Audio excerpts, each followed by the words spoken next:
Hello guys, welcome back to my channel guys. Ito na naman po tayo, si General Luna, na may 5 na collection po tayo. 4 po dito ay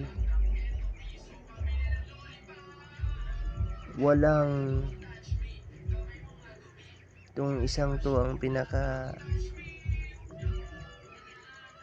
siguro may high value kasi yung mukha niya may sobrang metal po, kumbaga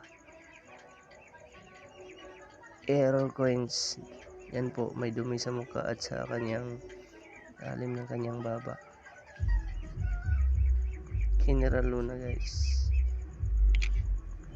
in good condition guys. Ito po yung back niya. Willing po tayong i-ship guys kung sinong may gusto. Ito lang po sa ngayon guys.